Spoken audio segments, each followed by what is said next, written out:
جو اللہ کے ذکر سے رخ پھیر لے، اللہ کی یاد سے رخ پھیر لے، اللہ کے دین سے اعراض کرے، تو پھر خدا شناسی، قناعت، توکل اور اعمال خیر تو اس سے چھن ہی جائیں گے، اس کو خود فراموشی کے عذاب میں مبتلا کیا جاتا ہے۔ اور قرآن مجید نے ایک دوسرے مقام پہ ارشاد فرمایا وَلَا تَكُونُوا كَالَّذِينَ نَسُوا اللَّهَ فَأَنسَاهُمْ أَنفُسَهُمْ، ان لوگوں کی طرح نہ ہو جانا جنہوں نے رب کو بھلا دیا۔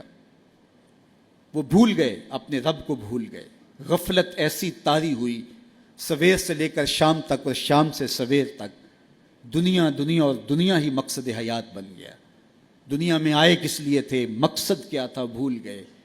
میلہ دیکھنے کے لیے آئے تھے، گھر کا راستہ بھول گئے۔ اللہ اکبر۔ تو فرمایا تم ان لوگوں کی طرح نہ ہو جانا۔ پھر اللہ نے انہیں سزا کیا دی، رزق کے دروازے بند کر دیے؟ نہیں۔ ان کی سانسیں چھین لی؟ نہیں۔ سورج کو حکم دے دیا اس کے آنگن میں روشنی نہ بھیجنا؟ نہیں۔ چاند کو چاندنی بکھیرنے سے روک دیا؟ نہیں۔ آب و ہوا روک دی گئی؟ نہیں۔ انہیں کیا سزا ملی جنہوں نے رب کو بھلا دیا؟ فرمایا فَأَنسَاهُمْ أَنفُسَهُمْ، اللہ نے انہیں ان کی ذاتوں سے انہیں بے خبر کر دیا۔ جو خدا فراموش ہوئے وہ خود فراموش ہو گئے، انہیں اپنے آپ سے ہی آگاہی نہ رہی۔ اور مجھے بتاؤ، جسے یہ بھی نہ پتا ہو کہ میں کون ہوں، اپنی شناخت جو بھول جائے، اس کے پلے ہوتا کیا ہے؟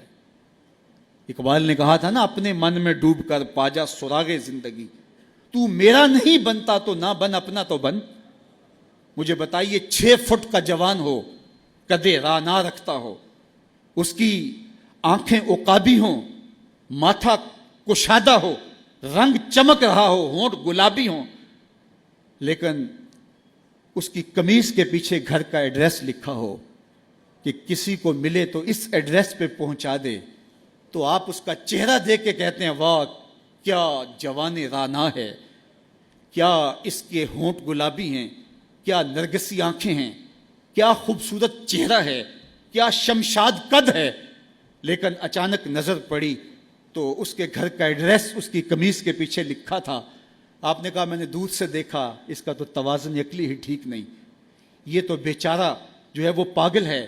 تو قد کاٹ ہونے کے باوجود گھر کا ایڈریس پیچھے لکھ دیا گیا، تو اب ہر کوئی سمجھتا ہے کہ یہ بیچارہ فہم و ادراک کے نور سے خالی ہے۔ قدِ رانا پہ ترس آنے لگ جاتا ہے، اور وہ آنکھیں جن میں ڈوب جانے کو، جھیل جیسی آنکھوں میں غوطہ لگانے کو جی چاہتا تھا، تو اب ترس آنے لگ جاتا ہے کہ یہ بیچارہ تو خود فراموش ہے۔ اللہ فرماتا ہے جس نے رب کو بھلا دیا، تم یہ نہ دیکھو اس کے بنگلے کتنے ہیں، یہ نہ دیکھو اس کے پاس کوٹھیاں کتنی ہیں، یہ نہ دیکھو اس کی چمکتی ہوئی کتنی لمبی گاڑی ہے، یہ نہ دیکھو کہ عالی نسب ٹاؤن کے اندر اس کا گھر ہے، یہ نہ دیکھو اس کا بینک بیلنس کتنا ہے، ہاں یہ بھی نہ دیکھو اس کے پاس وزارت کا قلم دان ہے، یہ بھی نہ دیکھو کہ یہ وزارت عظمیٰ کی کرسی پہ بیٹھا ہوا ہے، یہ بھی نہ دیکھو کہ اقتدار کی مسند پہ جھولتا ہے، یہ بھی نہ دیکھا ہو کہ یہ ڈائس پہ کھڑے ہو کے نعرے لگاتا ہے، لوگ آگے سے جواب دے کے واہ واہ کے ڈونگرے برساتے ہیں۔ کہا اس کی قمیض کے پیچھے لکھا ہوا ایڈریس پڑھ لو، فَأَنسَاهُمْ أَنفُسَهُمْ، یہ وہ شخص ہے کہ جو اپنا پتہ بھول چکا ہے، جسے پتہ ہی نہیں کہ میں کون ہوں، اس دنیا پہ آیا کیوں، جو آ کے بھول گیا ہے، اسے گھر کا رستہ ہی نہیں مل رہا، اور یہ بھاگا پھر رہا دنیا کے اندر۔ کیا بتائیں احباب، کیا کار نمایاں کر گئے، بی اے کیا، نوکر ہوئے، پینشن ملی اور مر گئے، زندگی کا مقصد ہی نہیں ملا۔ کہا جو اس دنیا میں اندھا رہا، کل قیامت کے دن بھی نابینا اٹھایا جائے گا۔ اس سے ان آنکھوں کی بے نوری مراد نہیں ہے، اس سے دل کی بے نوری مراد ہے۔ اسی لیے اقبال نے کہا تھا دل بینا بھی کر طلب خدا سے، کہ آنکھ کا نور دل کا نور نہیں ہے، آنکھ کا نور اور ہے، دل کا نور اور ہے۔ تو ہم دنیا کی مادی چمک کو دیکھتے ہیں، میرا مالک کہتا تمہارا دل ستھرا ہونا چاہیے، تمہارا منہ کالا ہو تو کوئی بات نہیں ہے، دل کالے نالوں منہ کالا چنگا، جے کو یہ رمز پچھانے ہو۔ اصل تو دل کی پاکیزگی ہے، اور دل رب کے ساتھ وابستہ ہو، اس کے رسول کے ساتھ وابستہ ہو۔